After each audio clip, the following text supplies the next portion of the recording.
I've noticed a new thing that they are having down at my local library. They've been putting up notices for these day trips. They are put on by the city, and I don't think that the library itself is involved in organizing these trips. I think the library is just a convenient meeting place.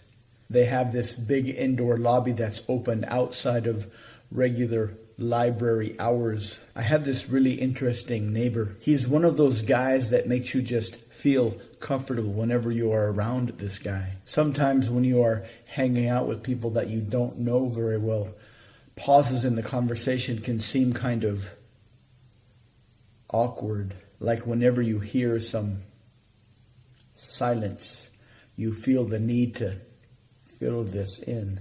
But with this guy, the pauses don't bother you very much. This guy has that natural energy that kind of makes you just feel very comfortable. The other day I was watching him mow his lawn. He would walk away from me, turn around, and then come back. He had this really interesting look on his face, a look that said he was totally content doing this, that this was all that he needed to stay happy, that this was all you need to feel at peace. It reminded me of an old kung fu story. A guy was looking around town for a kung fu disciple to teach, and he chose this guy that was working in a tea shop because this guy would serve tea with total focus. Like the only thing in the universe was the guy serving the tea, and the customer.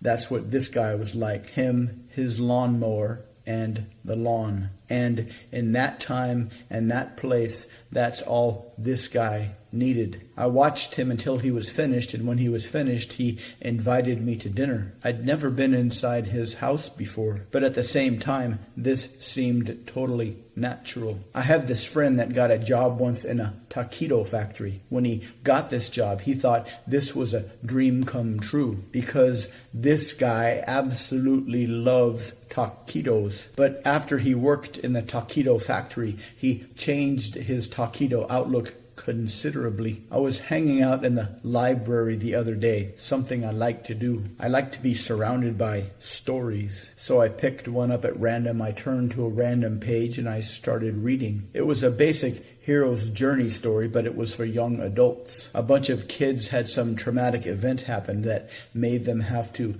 leave their homes. But to make it believable, it was in an ancient kingdom where children have to sometimes fend for themselves. These kids had to travel a long ways for some reason. And as they slowly met up with one another, they realized that they all had overlapping problems. And they also realized that they also had overlapping solutions. But the part that I happened to read randomly had one of the kids talking to some spirit in the forest. I don't know if this spirit was a main character, or maybe if this spirit was a mythological literary device to deliver a needed message to the main character. The kid who was talking to the spirit was thinking about giving up, of going back home and trying to find some work on a farm. But this spirit told him that giving up is easy, going forward is not. Everybody has desires, and all those desires that everybody has are associated with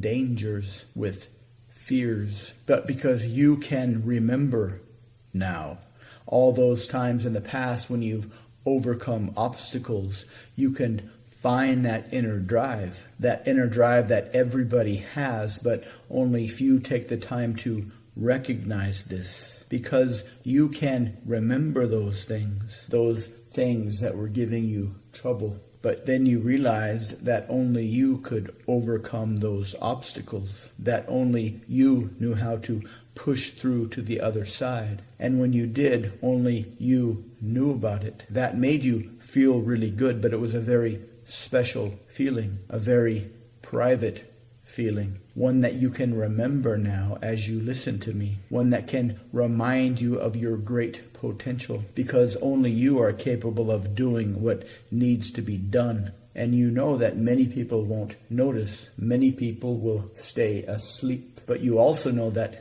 this is okay, because for you, this will be a very private, very internal victory, which is why you cannot give up. You cannot go back. Because when you stop, and look deeply inside, you know that this is your destiny. I didn't check the book out. Sometimes I like to pick up books and only read parts of them. This allows me to imagine the rest based on how I like to imagine things. He told me that when he saw what they put into the taquitos, that kind of put him off the frozen kind you buy in the supermarket, which is essentially the same kind that you buy in restaurants. But since this guy loves taquitos, he started making his own. So all in all, this was a good change. Dinner was kind of strange. This guy cooked, this guy cleaned, and his wife just sat there. She looked fairly normal, but she didn't talk. She didn't eat, and she didn't really move that much. And he didn't introduce me to her. He didn't even look at her or mention her. She just seemed happy to look at me and listen to me while I talked to her husband. But after about halfway through dinner, I wondered if I was maybe